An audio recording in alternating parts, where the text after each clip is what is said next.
Hello everyone. Today we will understand how to download and how to install the MySQL. Then first you go to with the step 1, download the installer of MySQL. That one is with the this link. That one is download MySQL. Then with the particular link, select the version of 5.5.15 and download it for Windows 7 32-bit version. We will check out with the particular link. You just select the product version as 5.5.15, then operating system, that one is Microsoft Windows, and then operating system version, that one is 32-bit, and you just download this MSI installer. It is already downloaded with this computer. That one is the setup is available here. Now we will just do a step 2, how to install it, and there is a one link which one is show you how to install the MySQL step by step. If we look out the particular link, you just have a step by step explanation about how to install the MySQL. That one is simply the launch the installer file and then click one by one particular options. We will run it practically. Just click on run, then click on next, then accept the terms, then click on next. It's click on typical and then click on install, and then it going to process the installation process start. Then it's about to download and install the MySQL. And second, that one is how to install it. That one is it takes some time. Then we will understand step by step. Then when you click on next, it come with the terms. Just to accept the terms and then click on next again, then choose an installation type, that is typical, and then click on next again. Then being the installations started, that one is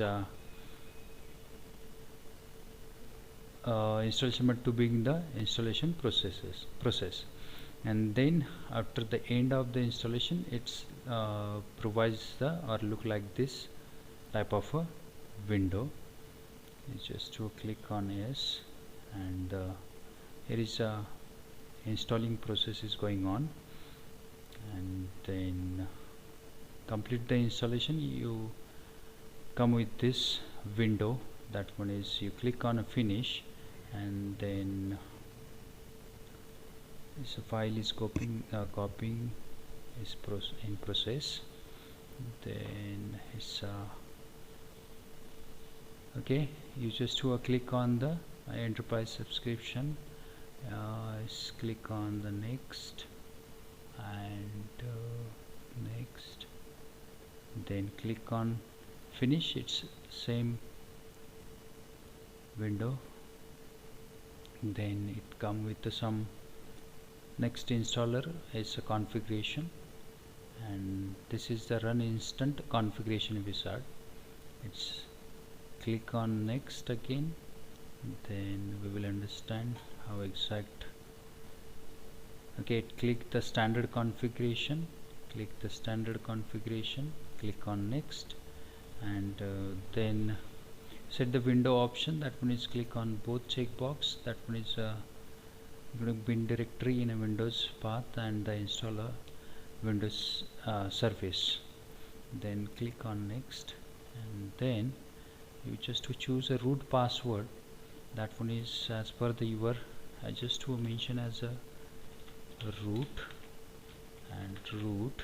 Okay, then you just to click on the next, and it's showing this window. That one is again click on execute.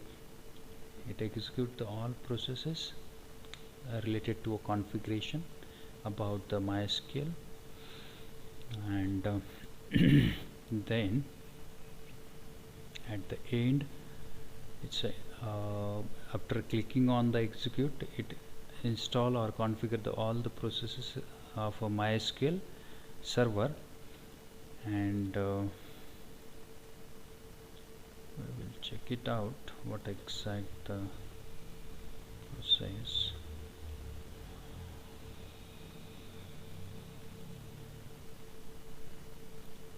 Then after the installation of the MySQL, then we will just go through the basic queries related to the MySQL. That one is, after installation we execute some operations. That means like create database. When you install the MySQL, it does not contain any database. If you want to create the new database, then you need to run this query, that is create database. That one is, this is actual the query, and this one is actual the database name. And you just to click on a finish, and it is ready to use. Then we will run the, this is the shortcut to run the command line client to run the queries. You just to click on it. It's asking about the password, which one is you set it at the time of installation. Just to mention my password as a root, and it come with the command line, that one is MySQL, and you just to write the query here. We will just to understand the basic query related to create the database. Whenever we install the MySQL, it does not means we want to create our own database, and to create the own database, that one is done with the this query, that is create database and database name. We just to run it, and okay, create database. Okay, this is shows that query is okay, one row affected, means it's run successfully. Now we just to run the second query, that one is a use, that is that we want to use that database. Then you need to mention with the use query, and then you just to create the table in that particular database. That one is test db. Okay, sorry, it's a capital and semicolon. Okay, database changed. Now we, whatever we run the query, that one is reflect on the test db database, and that one is already created. If you want to check out the existing databases, you just to run the query, that is a show databases. These are the existing database which one is available with current MySQL, or it may be with available with the MySQL database. That one is information schema, MySQL performance schema, test, and this test db, that one is recently we created. Okay, that show databases, that one is shows the existing database available under the MySQL. That one is, if you want to create a new database, you need to create with the create database and the database name, and it's created under the particular MySQL. Then next query, that one is create the table under the database.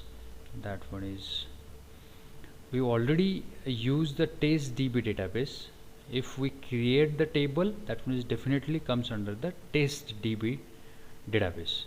Then create table, then table name as persons, and mention as a personal or the person ID, mention as int person ID. That one is one attribute under the, or it may be a column name under the table. That table name is a person, and that person ID is a one column name under the particular table. That table name is a person. and the data type related to that column, that is int, means we store the integer under the person ID as a person ID as an integer. Then we define with a last name as a varchar, then define with the size as a 255. Then last name is again the another column name, that one is mentioned with the varchar, means we mention as a variable as a character, that one is comes under the last name. Then next, that is first name, that one is again the defined with the varchar and the size with the particular length, okay. Then if we click on it, it's again the run with the query is okay, 0 row affected, means this table is created. Now we will just insert one record, or maybe firstly we check out, means we will verify the table is created or not.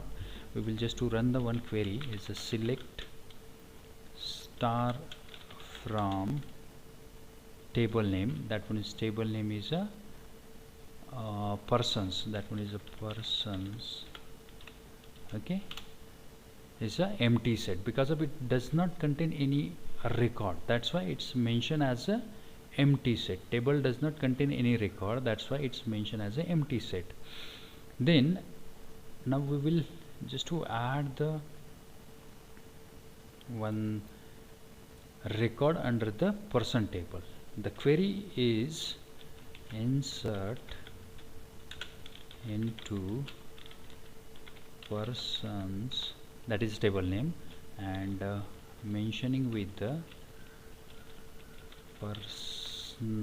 person ID, then last name and first name, it's end with the particular column names which one is available under the table. Then values as a ID, person ID is 1, number you need to mention with the, or whatever the input you need to mention with a single quote. Then last name, that one is with a single quote, you need to mention with a single quote, DHMDHRE, and third value, that is the first name, that is with again a single quote, Srikanth, and end with the query, that is insert into table name, that is persons is a table name, and table contains 3 columns, a person ID, last name and the first name, and we provides with the this query provides some value or value to the particular column. You just to run it with the query is okay, 1 row affected, because of we stored the data under the table, and that one is stored with the row wise, that's why it's mentioning with the 1 row affected. Then we will just to verify is the data is particular record is available under the particular table. Is select star from table name persons, okay. It shows inserted a record, that is a person ID as 1, last name as a Tamdere, first name as a Srikanth. This is simply the 1 row is set, that one is 1 row is showing as a record is available under the particular table. Now if you want to delete the particular table, you use drop database and the particular database name. If you means after running this command, it's deleted all the particular contents under the particular database, means when we run the drop database name, it automatically deleted the tables under that databases. Okay, this is simply the basic explanation about how to run the or how to download the MySQL and how to install it and how to run the basic query related to a MySQL. That one is to create the table, then show the databases, or it may be use databases, then you need to mention the use query. These are the some queries. Later we will understand in detail about the all queries, but after the installation we need to verify it's run it properly or not. That's why we will execute some queries. Okay, thank you.